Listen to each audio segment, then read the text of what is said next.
Hey everyone and मुझे अपने videos पे कुछ कमेंट्स आए थे, so let's just answer them quickly. This is going to be a very quick and short video. So पहला question है that do you think that C S की job बहुत रिस्की है as compare to M B A C A in employment. Risk कुछ नहीं है यार, तुम खुद सोच के देखो. कौन से ऐसे कंपनीज़ हैं जो एलिजिबल होते हैं to have a whole time company secretary.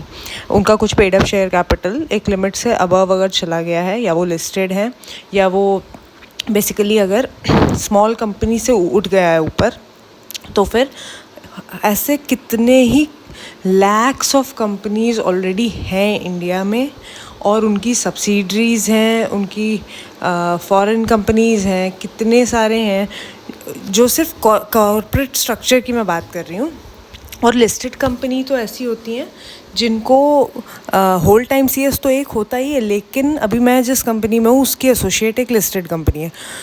तो उस लिस्टेड कंपनी में ही कम से कम eight fully qualified company secretaries हैं जिनकी डेजिग्नेशन है assistant company secretary. So whole time भी आप बनोगे, एंड सेक्रेटेरियल डिपार्टमेंट में भी बहुत सारे वैकेंसीज होते हैं बड़े बड़े कंपनीज़ में. 20 कंपनी सेक्रेटरीज़ की भी टीम होती है, बिकॉज कंप्लायंसेस इतने ज़्यादा होते हैं. तो जॉब्स बहुत हैं, लेकिन मुझे जो पता चल रहा है वो ये है कि मार्केट में डिमांड बहुत है सी एस की, लेकिन क्वालिफाइड कंपनी सेक्रेटरीज़ अवेलेबल नहीं हैं, और इस वजह से थोड़ा प्रॉब्लम हो रही है जो भी एम्प्लॉयर्स हैं उनको. So it is very good for us. I think ये तो हमारे फेवर में काम करता है. इस वजह से हमें बारगेनिंग पावर भी काफ़ी मिलती है.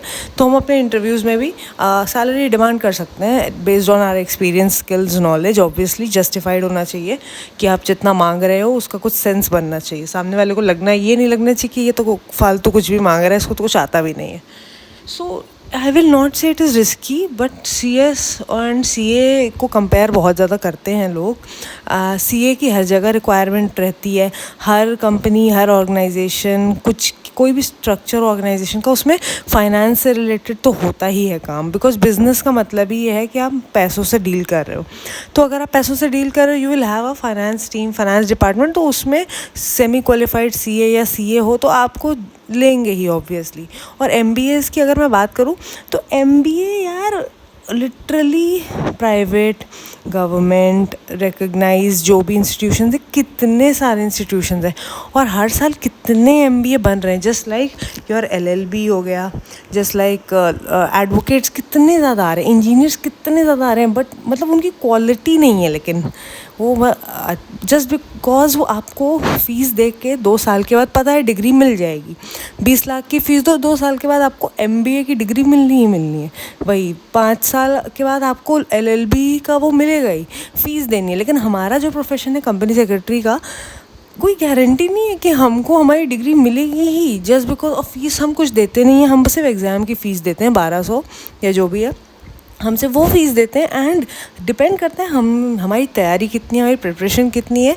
नेशनल लेवल के हम एग्ज़ाम में बैठते हैं, एंड अगर हम वर्थ है तो ही हमें वो डिग्री मिलेगी. ऐसा नहीं है कि हमने बस फ़ीस दे दिया, 2-4 साल का हमने एनरोल हो गए और हमको मिलनी ही है डिग्री. तो समझ रहे हो क्वालिटी ऑफ डिफरेंस कितना है MBA वर्सेस कंपनी सेक्रेटरीज़ में. ऑब्वियसली अगर आपने टॉप IIM से MBA किया है तो उसको ही प्रेफरेंस दिया जाता है.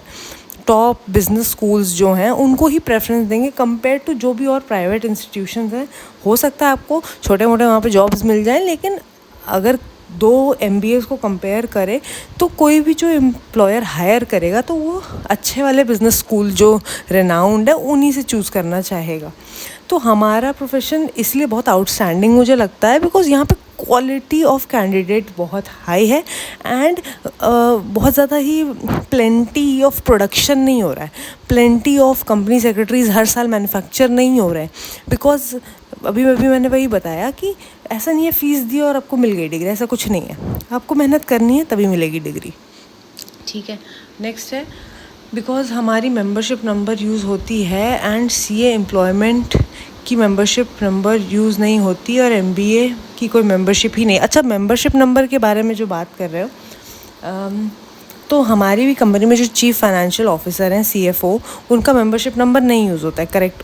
लेकिन उनके ऊपर इतनी ज़्यादा रिस्पॉन्सिबिलिटी है, और मेंबरशिप नंबर एक अलग चीज़ होती है और डिजिटल सिग्नेचर DSC एक अलग चीज़ होती है। तुम्हें पता ही होगा कि जो डायरेक्टर्स होते हैं उनको डिन नंबर इशू होता है, और कंपनी सेक्रेटरीज़ का मेंबरशिप नंबर हर जगह मैं कोई भी डॉक्यूमेंट अगर बैंक से डील कर रही हूँ, कुछ भी कर रही हूँ, तो मुझे अपना मेंबरशिप नंबर वहाँ पे कोट करना होता है, ठीक है।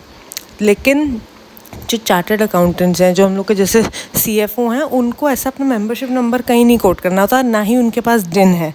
लेकिन उनके पास एक डिजिटल सिग्नेचर है जो वो डिजिटली चीज़ों को साइन करते हैं, एंड वो इतना ज़्यादा रिस्पॉन्सिबल हैं, हर चीज़ की रिस्पॉन्सिबिलिटी उन्हीं के ऊपर है, एंड CEO एंड CFO मिल के बहुत कुछ चीज़ें साइन करते हैं। तो मुझे भी अगर कोई चीज़ें ऐसी लगती हैं, I am not sure about this, तो मैं कैसे इसको साइन करूँ एंड ऑल दैट, तो मैं अपना मेंबरशिप नंबर लगा के एंड ऑल दैट मैं नहीं साइन करती हूँ। मेरे पास भी है मेरा डिजिटल सिग्नेचर, मैं नहीं साइन करती हूँ। तो CFO सर क्या करते हैं, उनको हम मोस्टली, अगर वो ज़्यादा रिस्पॉन्सिबल हैं चीज़ को लेके, वो ज़्यादा नॉलेजेबल हैं, उन्हें ज़्यादा कॉन्फिडेंस है, तो मैं कोशिश करती हूँ कि इनका ही साइन लगवा दिया जाए। मुझे वो रिस्पॉन्सिबिलिटी अगर नहीं लगता है कि मैं ले पाऊँगी, तो मैं यही करती हूँ। लेकिन अगर मैं डायरेक्टली किसी चीज़ से डील कर रही हूँ, जैसे कोई फॉर्म फाइल हो रहा है, अभी AOC4 हमारी कंपनी का फाइल हुआ 2-3 दिन पहले, तो वो उसमें बहुत बड़ी चीज़ होती है एनुअल रिटर्न, तो उसमें मैं अभी इतना एक्सपीरियंस नहीं हूँ कि मैं अपना उसमें सर्टिफिकेट लगा दूँ DSC। तो हम लोग ने डिस्कस किया, मैंने एंड CFO ने, एंड उन्होंने बोला CEO का लगाते हैं। डायरेक्टर या CEO साइन करता है तो उसकी वैलिडिटी बहुत ज़्यादा ही मतलब अच्छी रहती है कि AOC4 को खुद ही डायरेक्टर ने साइन किया है, तो उसको बहुत माना जाता है। ऐसा नहीं है CS और CFO साइन करेंगे तो उसमें कोई प्रॉब्लम है, बिल्कुल ऐसा कुछ नहीं है। लेकिन डायरेक्टर्स की रिस्पॉन्सिबिलिटी ही यही होती है कि वो ओनरशिप ले लें कंपनी के सारे कामों का, तो इसलिए हमने CEO का उसमें साइन करवा दिया था। तो मेंबरशिप नंबर को लेके ऑब्वियसली कहीं भी मुझे भी साइन करना होता है, तो अगर मुझे सही नहीं लगता है तो मैं उसको साइन नहीं करती हूँ, या मैं सोचती हूँ और डिस्कस करती हूँ चीज़ों को लेके, एंड उसके बाद अगर मुझे 100% श्योर है तभी मैं साइन करती हूँ। कोई हमारा सिग्नेचर अब्यूज़ नहीं कर सकता है, ठीक है ना। हमारा DSC जो होती है, it's like a pen drive, वो मेरे पास मेरा हमेशा रहता है, वो कोई और यूज़ ही नहीं कर सकता, बिकॉज वो सिर्फ एक ही है पूरे वर्ल्ड में। It's just one unique pen drive जो मेरे हाथ में रहती है, मेरे पास हमेशा मेरी कस्टडी में रहती है, और वो कहाँ साइन होगी, कैसे साइन होगी, वो सब मैं डिसाइड करूँगी। तो ऐसा नहीं है कि कोई सीक्रेटली लगा के पेन ड्राइव से मेरा डिजिटल सिग्नेचर यूज़ कर लेगा, ऐसा कुछ नहीं होता है, ठीक है। तो ऐसे डरने की ज़रूरत नहीं है कि मेंबरशिप नंबर मिल गया तो हम बहुत रिस्क में आ गए। नहीं, आप ईमानदारी से और गुड इंटेंशन के साथ काम करोगे तो कुछ गड़बड़ नहीं होगी कभी। एंड जो भी अगर आपको डाउट है किसी चीज़ में, आप अपने सीनियर से कंसल्ट कर लो। जैसे हमारे जो ग्रुप कंपनी सेक्रेटरी हैं, जो हेड हैं कंप्लायंस ऑफिसर लिस्टेड कंपनी का, मैं डेली ऑलमोस्ट उनसे जाके फिज़िकली मीट करती हूँ, बिकॉज मुझे उनका ओपिनियन चाहिए होता है कि सर मुझे ये समझ में नहीं आ रहा है, इसमें मुझे क्या करना चाहिए, इस मिनट्स में ये हो गया है, अब क्या करूँ मैं। तो वो बहुत अच्छा ओपिनियन देते हैं, because I think he is more than 50 and वो बहुत ज़्यादा एक्सपीरियंस भी हैं। तो मैं वो चीज़ यूज़ करने की कोशिश करती हूँ कि मुझे एज अ फ्रेशर ज़्यादा अगर नहीं पता है तो मुझे रिस्क नहीं लेना चाहिए। मैं कर सकती हूँ, रिस्क ले सकती हूँ, लेकिन अल्टीमेटली उसके कॉन्सिक्वेंसेस मुझे ही देखने पड़ेंगे। I don't want that. And हम as a group of companies हैं जो हम, तो हमें अपने एक सारे कंपनीज़ को साथ में लेके चलना होता है। कंप्लायंस लेवल सबका अच्छा होना चाहिए, तभी ग्रुप का नाम अच्छा रहता है। दूसरी चीज़ है, गलत काम करने से सबको सज़ा मिलती है, बट डोंट यू थिंक हमारे ऊपर पेनल्टी जेल होने के बहुत ज़्यादा चांसेस होते हैं। एक्चुअली बहुत सारे चीज़ें डीक्रिमिनलाइज हो गई हैं। एंड जब मैं रीजनल डायरेक्टर्स ऑफिस में काम करती थी, तो यार जैसे कोई भी अगर ऑफेंसेस होते थे ना, वहाँ पे कंपाउंडिंग ऑफ ऑफेंसेस करके होता है, ROC के पास आता है, RD के पास आते हैं ऑफेंसेस, बड़े बड़े NCLT के पास जाते हैं। तो इम्प्रिजनमेंट अगर दिया भी है कि ये कोई चीज़ हो गई है, उसमें इम्प्रिजनमेंट का है भी कि एक्टर ने बताया कि इसमें इम्प्रिजनमेंट होगी, तो इट इज़ नॉट मैंडेटरी कि इम्प्रिजनमेंट हो। That is like a last resort, वो भी अवॉइड किया जाता है। मोस्टली पेनल्टीज़ एंड फाइन से काम हो जाता है। फ़ाइन आप दे दो, अपना कंपाउंडिंग कर लो, मतलब कि अगर जो नॉन कंप्लाइंस है उसको कंप्लाइंस में कन्वर्ट कर दो तो हो जाएगा। ये इम्प्रिजनमेंट वाली चीज़ें होती नहीं है मोस्टली, अनलेस आपने कोई बहुत बड़ा पब्लिक फ्रॉड किया हो, जैसे कि शेयर कैपिटल मार्केट में कोई बहुत बड़ा फ्रॉड हो गया हो, या फिर अपने डिपॉजिट्स अपने एक्सेप्ट किए हों पब्लिक से, आपने उसको जैसे निधि कंपनीज जो होती हैं वो सब। बिकॉज RD ऑफिस में जब मैं थी तो वहाँ पे ऐसे हुए थे, 2-3 डायरेक्टर्स आए थे, उसमें एक लेडी भी थी, वो काफ़ी रो रही थी कि मुझे 2-3 दिन जेल में रखा है, मुझे अच्छा नहीं लग रहा है एंड ऑल दैट, मेरी क्या गलती है, कोविड टाइम में ऐसा हो गया। तो बेसिकली अगर पुलिस में कंप्लेन कर देते हैं डायरेक्टर्स के अगेंस्ट जाके डिपॉजिटर्स, तो उनको जेल इसलिए हो गई थी, ये रीज़न था उसका, वरना मोस्टली ऐसे इम्प्रिजनमेंट वाले नहीं होता है, ठीक है। तो उसमें डरने की ज़रूरत नहीं है कि हमारा जॉब रिस्की है एंड ऑल दैट। अब तुम्हें अगर इतना डर है तो अपनी मेंबरशिप नंबर मत यूज़ करो, और तुम फिर असिस्टेंट कंपनी सेक्रेटरी बन के अगर तुम क्वालिफाई भी हो गए तो असिस्टेंट CS बन जाओ। उसमें पैसे कम होते हैं लेकिन 30,000 ही मिलेगा शायद। लिस्टेड कंपनी में भी अगर तुम असिस्टेंट कंपनी सेक्रेटरी जाओगे बन के, तो ऑब्वियसली अगर तुम रिस्क लोगे तभी तुम्हें रिवॉर्ड मिलेगा। तुम रिस्क नहीं लोगे तो सैलरी भी फिर एक्सपेक्ट मत करना ज़्यादा। नेक्स्ट, फिजिकल CLDP में प्रोजेक्ट रिपोर्ट को चैप्टर ऑफिस वाले बहुत डिटेल में चेक करते हैं क्या? नहीं, कोई रीड भी नहीं करता है, ठीक है ना। I was very disappointed. मैंने बहुत दिल और जान लगा के बहुत अच्छे इंटेंशंस के साथ अपनी रिपोर्ट बनाई थी। उसमें मैंने बहुत उसको फील किया था कि वर्क प्लेस स्ट्रेस मैनेजमेंट एक बहुत अच्छी चीज़ है and all that, I am bringing it out. मैंने सोचा था कि लोग इसको अप्रिशिएट करेंगे, बट उन्होंने आई डोंट थिंक किसी ने रीड भी किया। दे वर रियली नॉट इंटरेस्टेड। वो मेजरली इंटरेस्टेड इस चीज़ में होते हैं कि आप प्रेजेंटेशन कैसे दे रहे हो, how are you speaking, PPT से रीड तो नहीं कर रहे हो, बिकॉज बुलेट पॉइंट्स में आप पावर पॉइंट प्रेजेंटेशन बनाते हो, but how are you delivering that speech to the public. और फिर वो लोग क्वेश्चंस भी पूछते हैं। जब आपका 3 मिनट होते हैं, शायद 3 या 5 मिनट्स दिए जाते हैं, जब आप बोल चुके होते हो, आप उसमें फंबल नहीं कर रहे हो, अब बिना अटक के बोल रहे हो, सब कुछ अच्छे से अपने पॉइंट्स और अच्छे फैक्ट्स को भी यूज़ कर रहे हो अगर, तो वो लोग इस चीज़ को लेके पॉइंट्स देते हैं। एंड आपने रिपोर्ट अगर वो स्पायरल बाउंड करानी होती है, रिपोर्ट A4 शीट में प्रिंट आउट लेना होता है, उसको कोई देखता तक नहीं है, so it's not a big deal. मेरे को काफ़ी डिसअपॉइंटेड फील हुआ। तो ये होता है। एंड उसके बाद जब आपने प्रेजेंटेशन दे दिया है तो बस वो पैनल के 3-4 लोग जो हैं वो आपसे क्वेश्चंस पूछेंगे। क्वेश्चंस लाइक बेसिकली यही पूछेंगे कि ये टॉपिक क्यों चूज़ किया, इस टॉपिक से क्या सीखा, डोंट यू थिंक ब्ला ब्ला ब्ला, ऐसा है क्या, वैसा है क्या, जो भी तुमने बेसिकली हेडिंग बनाई है अगर उस रिपोर्ट में। जैसे मेरे हेडिंग थी कि things an employee should know, work place stress management था ना मेरा टॉपिक। तो एम्प्लॉयज़ को क्या पता होना चाहिए किसी ऑर्गेनाइजेशन में जाने से पहले, क्या क्या पता होना चाहिए, ऑफ़र लेटर एक्सेप्ट करने से पहले एम्प्लॉय को क्या क्या सोचना चाहिए, ये सब मैंने ऐसे टॉपिक्स बनाए थे खुद से अपना दिमाग लगा के। मैंने कोई एनसाइक्लोपीडिया वो सब नहीं यूज़ किया था, मेरे को खुद से लिखना पसंद है। तो उसके बारे में वो लोग क्वेश्चन पूछ रहे थे कि व्हाट डू यू थिंक, ऐसा आपके साथ हुआ है क्या? तो मैंने साफ साफ बोल दिया हाँ मेरे साथ हुआ है, मेरे पास ऑफर लेटर्स पड़े हैं, मुझे नहीं पसंद आया तो मैंने नहीं ज्वाइन किया बिकॉज उसके ये रीजंस हैं, प्रोज हैं, ये कॉन्स हैं, ऐसे करके मैंने कंपेयर किया, मुझे नहीं अच्छा लगा। तो बेसिकली अगर तुम अपने खुद के ही ज़िंदगी के एग्जाम्पल्स उठाओगे तो वो रिलेटेबल लगेगा उन लोगों को और तुम खुद बोलने में कॉन्फिडेंट होगे उस चीज़ को। तो फिज़िकल CLDP में basically nobody cares, so it's all about अपना मैटर खुद याद कर लो। याद करना नहीं मतलब कि अच्छा सा एक बोलने का प्रेजेंटेशन 5 मिनट का तैयार करना होता है basically. And obviously hard copy भी प्रिंट करके रखनी होती है, वो जब तुम CLDP अटेंड करोगे तब तुम्हें क्लियरली बता दिया जाएगा। नेक्स्ट, प्रोजेक्ट रिपोर्ट को बिना देखे हमें प्रेजेंटेशन देना होता है क्या? हाँ obviously you can't see it, you just have to like, अगर मेरी जो प्रोजेक्ट रिपोर्ट जो थी वो 22 पेजेस की थी फिजिकल हार्ड कॉपी, तो मैंने जितने पैनल में लोग आते हैं एक एक कॉपी प्रिंट आउट करा के सबको देना होता है, but nobody cares, it's a waste of paper. तो मैंने वो किया एंड उसके बाद उन लोगों ने बोला था कि आप एक इसको एक पावर पॉइंट में कन्वर्ट करो, not more than 10 pages, 10 slides I mean.